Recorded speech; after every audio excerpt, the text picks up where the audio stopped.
Hello everyone, cook with Sarika में आपका बहुत बहुत स्वागत है। आज हम बनाएंगे बिना गैस जलाए बहुत ही कलरफुल और टेस्टी मिठाई जो सिर्फ 10 मिनट में बनकर तैयार हो जाती है।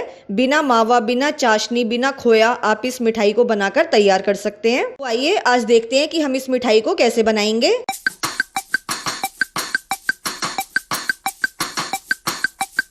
आज की टेस्टी मिठाई को बनाने के लिए ये मैंने 3 चीजें ली हैं।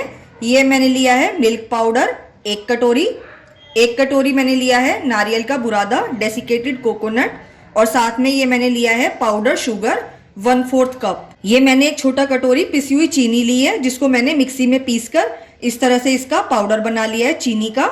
सबसे पहले हम एक बड़ा बोल लेंगे और उसमें हम डालेंगे मिल्क पाउडर जो मैंने 1 कटोरी लिया है।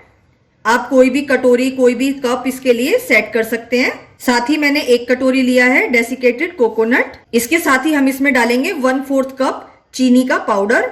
इसके साथ ही मैं इसमें डालूंगी थोड़ा सा इलायची एसेंस। आप इसमें इलायची का पाउडर भी डाल सकते हैं या फिर वनीला एसेंस या आप किसी का भी इसमें इस्तेमाल कर सकते हैं। सभी चीजों को हम अच्छे से मिक्स कर देंगे। मीठा आप इसमें अपने टेस्ट के अकॉर्डिंग थोड़ा कम थोड़ा ज्यादा भी कर सकते हैं, जितना मीठा आप पसंद करें। सभी चीजों को हमने अच्छे से मिक्स कर दिया है। अब हम लेंगे 1 कप दूध और हम इसमें थोड़ा थोड़ा दूध डालकर इसका एक डो बनाकर तैयार करेंगे। दूध हमें इसमें थोड़ा थोड़ा करके ही ऐड करना है। थोड़ा थोड़ा दूध हम इसमें डालेंगे और इसको मिक्स करते जाएंगे। दूध हमने रूम टेम्परेचर का लिया है, इसके लिए आप गर्म दूध का इस्तेमाल ना करें। इसका डो बनाने में दूध का इस्तेमाल हमें बहुत कम करना पड़ता है, इसलिए आप इसमें थोड़ा थोड़ा करके ही दूध को ऐड करें।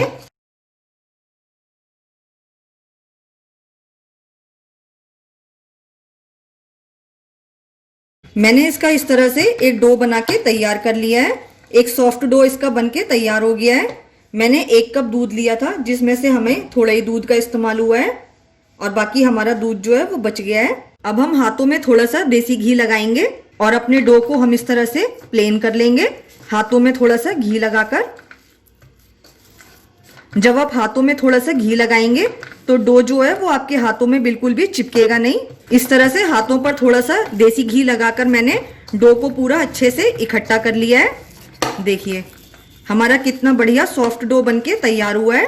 अगर आपको लगे कि आपका मिक्स थोड़ा पतला हो गया है तो आप इसमें थोड़ा सा नारियल का बुरादा ऐड कर सकते हैं। अब हम इसके 2 पार्ट कर लेंगे अपने मिक्स के। मैंने इसको इस तरह से 2 पार्ट में डिवाइड कर लिया है।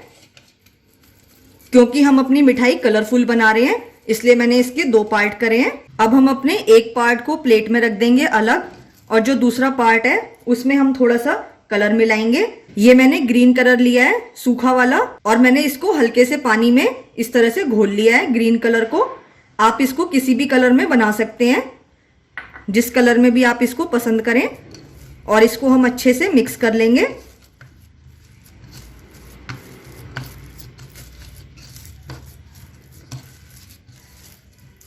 मैंने इस तरह से पूरे मिक्स को तैयार कर लिया है। अब हम लेंगे इस तरह से एक फॉइल पेपर। आप इसमें बटर पेपर का भी इस्तेमाल कर सकते हैं या फिर किसी प्लास्टिक की पॉलिथीन का भी इस्तेमाल कर सकते हैं। पहले हम इसको थोड़ा सा देसी घी से इस तरह से ग्रीस कर देंगे जिससे हमारा जो मिक्स है वो इसके ऊपर चिपके ना, और इसको हम इस तरह से गोल कर लेंगे।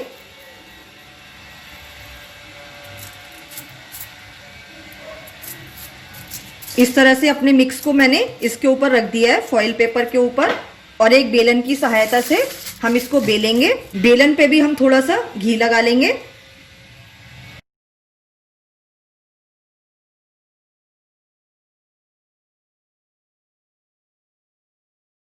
जब आपको लगे कि ये आपका मिक्स जो है वो चिपक रहा है तो आप थोड़ा सा घी लगा लें और इसको हम हल्के हाथों से धीरे धीरे इस तरह से बेल लेंगे।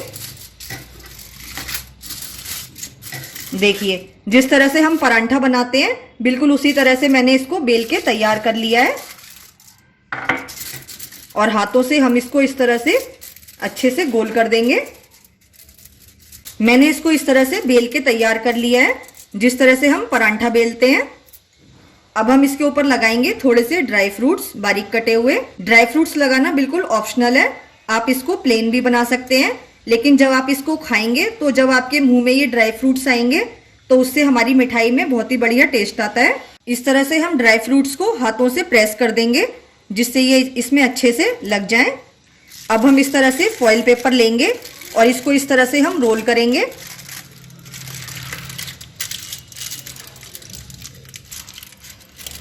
इसको फॉइल पेपर को आप उठाते जाएं और इसको इस तरह से रोल करते जाएं।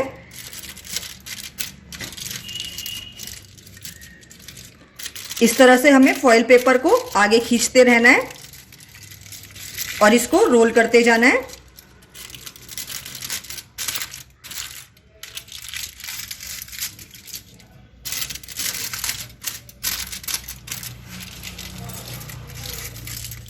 इस तरह से हम इसको रोल करते जाएंगे।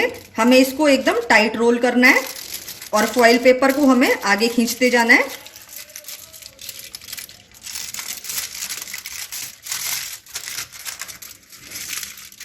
अब मैं आपको दिखाती हूँ, देखिए इस तरह से मैंने इसको पूरा रोल कर दिया है और फॉइल पेपर को हम आगे खींचते जाएंगे। मैंने इस तरह से इसको पूरा टाइट रोल कर दिया है। आपने देखा कि हम इसको रोल करते जाएंगे और फॉइल पेपर को आगे खींचते जाएंगे। अब मैं आपको दिखाती हूँ, देखिए ये हमारा कितना बढ़िया से रोल हो गया है। मैंने इसको इस तरह से रोल कर दिया है और इसके जो साइड्स हैं हम इनको इस तरह से दबा देंगे। जब आप बिल्कुल इसी तरह से बनाएंगे तो आपको इसको बनाने में बिल्कुल भी परेशानी नहीं आएगी। इस तरह से हमारा ये एक रोल बनके तैयार हो गया है। अब इसी तरह से मैंने दूसरा फॉइल पेपर ले लिया है और इसको भी हम थोड़ा सा देसी घी से ग्रीस करेंगे जिससे हमारा जो मिक्स है वो बिल्कुल भी इस पे चिपके ना। मैंने पूरे फॉइल पेपर को अच्छे से घी से ग्रीस कर लिया है। आप इसको घी से जरूर ग्रीस करें जिससे कि हमारा जो मिक्स है वो इसके ऊपर चिपके ना। अब इसी तरह से हम अपना दूसरा वाला मिक्स लेंगे और इसको भी हम इसके ऊपर रख के इसी तरह से बेल लेंगे। बेलन को भी मैंने चिकना कर लिया है घी लगाकर।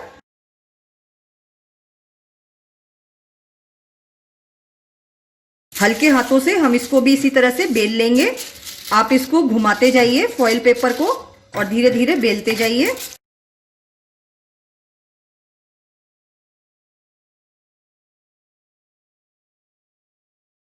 मैंने इसको भी इसी तरह से गोल बेलकर तैयार कर लिया है जिस तरह से हमने पहले वाला अपना बेला था। अब हम अपना पहले वाला रोल लेंगे जो हमने अभी बना के तैयार किया था और इसको हम इसके ऊपर इस तरह से रख देंगे। अगर ये आपको थोड़ा सा बड़ा लगे तो आप इसको हाथों से इस तरह से इक्वल कर दें। जितना इसका साइज है मैंने इसको हाथों से बिल्कुल उसी साइज का कर दिया है। अब हम इस तरह से फॉइल पेपर लेंगे और इसको इस तरह से इसके ऊपर फोल्ड करते जाएंगे। बिल्कुल टाइट हमें इसको रोल करना है और इस तरह से हम फॉइल पेपर को आगे की तरफ खींचते जाएंगे।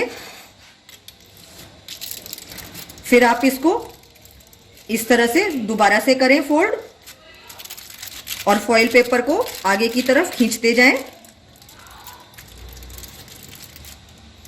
इस तरह से हमें इसको टाइट करके फोल्ड करना है।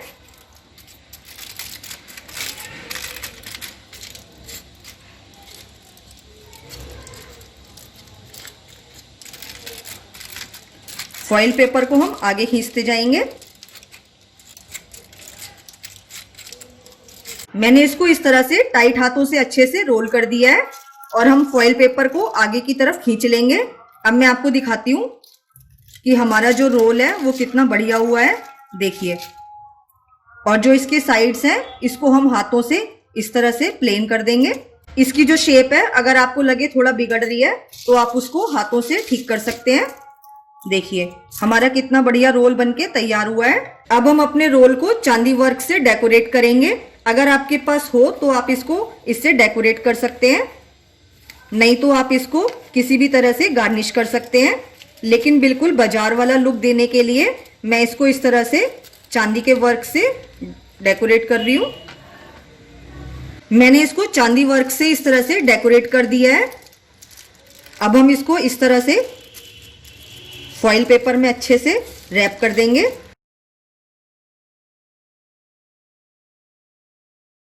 मैंने हमारे रोल को इस तरह से फॉइल पेपर में पूरा रैप कर दिया है। अब हम अपनी मिठाई को सेट होने के लिए फ्रिज में रख देंगे 1 घंटे के लिए।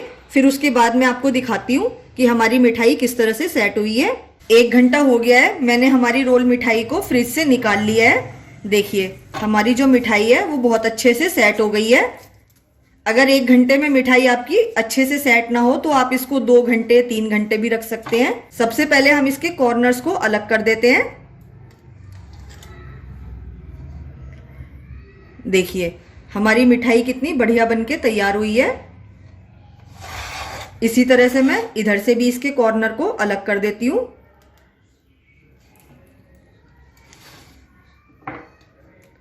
देखिए अब हम इस पे से फॉइल पेपर को हटा देंगे।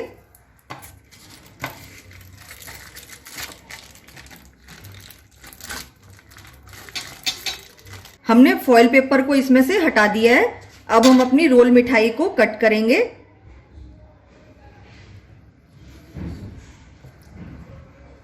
इस तरह से हम इसके सभी पीसेस को अलग कर लेंगे।